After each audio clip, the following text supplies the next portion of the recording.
Hey, what's up, everybody? It's Charles Advance. I want to welcome you guys to another episode of the Dreamers Pro Show, where we cover everything from sports, hot topics, classic debates, entertainment, and we give you guys a fresh perspective on things and how we see them. And I know LeBron fans are sitting in the cut right now like, yeah, this is what we was waiting for. Yeah. So keep your pants on. We're going to talk about this. But before we get into it, please make sure you like the video and sub to the channel. So yesterday, the Los Angeles Lakers had an excellent win on the road against the Miami Heat and Bam Adebayo. In that game, Luka Doncic scored 60 points, and LeBron recorded 19 points, I think 15 rebounds, and 10 assists, making it his second double-double, like consecutive double-double. So he's had a double-double in this game. And the game before that, and he shot a very efficient 67% from the field. He didn't shoot any threes, which was pretty judicious on his part. I guess he's watching his field goal shooting percentage, and he's playing very well. Right now, let's talk about LeBron as a whole. So I was very skeptical of LeBron returning to this team this year, and you saw how the Lakers were playing when he didn't return to start the season. They were looking very good, and then when he came back, things started to fall apart. We have all of the various data sets out there that says what the team looks like with him and Luka, him and Reeves, and the three of them together. So when LeBron went down recently, the Lakers beat some pretty good teams 3 games in a row. So I was like, well, when he comes back, they're going to fall apart. And boy, was I wrong. Not only did they not fall apart, they kept on thriving. So they beat the Chicago Bulls. They beat the Houston Rockets. They beat the Denver Nuggets. No, they beat the Bulls, the Nuggets.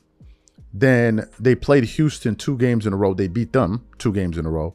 Then last night on a back-to-back, they fly to Miami and then beat the Miami Heat, putting them, I think, this should be their season, their longest streak of the season, currently at an 8-game winning streak. Now, if you know anything about LeBron, you know he is obsessed about how people view him, things people say about him. So is his agent. That's why they always react into things online.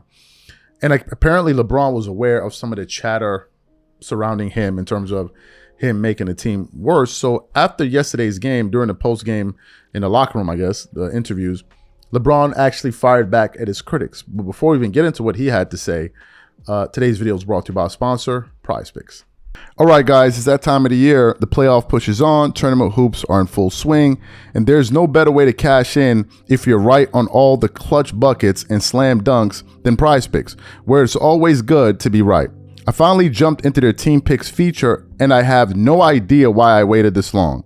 First time I tried it, I was picking game winners and totals on basketball, and I actually came out right on my first one. But even more than that, watching the game just hits different. Every bucket, every run, every late game stop actually meant something. And here's what makes it even better. It's not just individual games. On PrizePicks, you can pick who cuts down the nets, who wins the whole thing, who takes home the MVP, tournament, playoffs, even the international baseball tournament. You can call your own shot on all of it and cash in if you're right. Team picks are live right now in 35 states. That's California, Texas, Georgia, Washington, and more, all in the same PrizePicks app you already know. Download the PrizePicks apps today and pick your first game winner, spread, or total as the playoff push rolls on, and get $50 in daily fantasy lineups when you play your first $5 lineup when you use code CLNS. That's code CLNS to get $50 in daily fantasy lineups when you play your first $5 lineup. PrizePicks is good to be right. Okay, so I was going to play the sound, but I said, no, let's read from an article here. So this is from Fadeaway. It says, LeBron James shoots down claims that the Lakers are better without him, reacts to Luka Doncic's 60-point outburst. LeBron James recorded his 152nd career triple-double tonight in the Lakers' 134-126 win over the Heat. He finished the game with 19 points, 15 rebounds, and assists.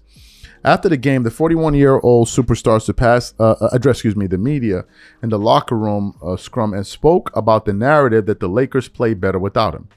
I think for us, it's always been about time. Haven't really had a lot of time to put in work on the floor, James said when asked about the key factor behind the Lakers' recent success was, Obviously, we had a little bit of last year, but Luka was just getting to the team, trying to get comfortable with what we wanted to do. We were all getting comfortable with what the three of us wanted to do. I started the year not in the lineup. AR had a moment where he was out. So we were just trying to figure it out. Then I was out a couple of weeks ago, and I came back to see how I can best fit with those guys because we're playing so dynamically off one another. James added, play that. And then it continues on. It sells papers, right? The clippings and the podcast saying LeBron, the team is better off without him because a lot of people will try to view it.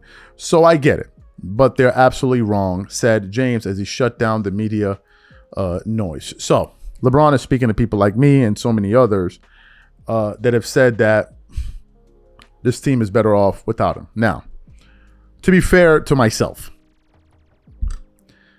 I wasn't just saying that because, I don't like LeBron. The data showed it. The numbers showed that these guys were not a good trio together. The numbers instead said that Luka and Reeves were a better duo with guys like Marcus Smart in the lineup, and the Lakers had a better chance of winning games. But I also did say that if LeBron was willing to take a lesser role on the team could flourish. By lesser role, I thought maybe limit his minutes and et cetera, et cetera. But instead, something miraculous has happened. He's found a way to fit in with the flow of what they're doing. We just did a show recently where JJ Redick, the coach, said Lakers are at their best when LeBron is the third option at this point.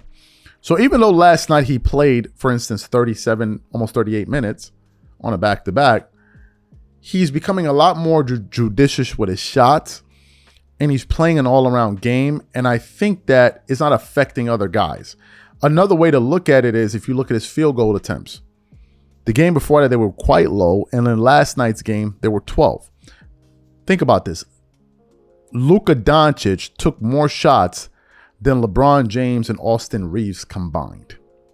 So if you're telling me that LeBron is going to be kind of the Swiss Army knife for these guys, fill in the gaps, help with the playmaking, understand that it's Luka's team in terms of the first option, but at certain nights, if he has a hot hand, they're going to feed him, then I think the Lakers can be successful. It is a shock to me. I even put up a post on the community board, I wrote not too long ago, a few hours ago. I said, I have to say this, LeBron is playing well for the Lakers. Son is accepting his role and helping them win. I didn't see this in him. Respect for now. And I put like a laughing emoji. And even some people were laughing about it, but some people kind of got what I was saying. So look, man, he's playing well and he's fitting within his role. So we got to give credit where credit is due. Yes, he still flops. Yes, he doesn't get back on defense. But for whatever reason, the Lakers have been able to find their groove. And more importantly, what's been really clicking for them is their offense. Their defense really isn't that great because they're giving up about 115 points per game over the last 5 games. So their defense isn't really stellar. But they've been able to click offensively, and guys are beginning to fit into their role. And I think once LeBron removed his ego out of it, you're now seeing that the team is flourishing. So good for him, man. I'll give him credit today. But I'll be watching his ass. Catch you on the next show, and I'm out.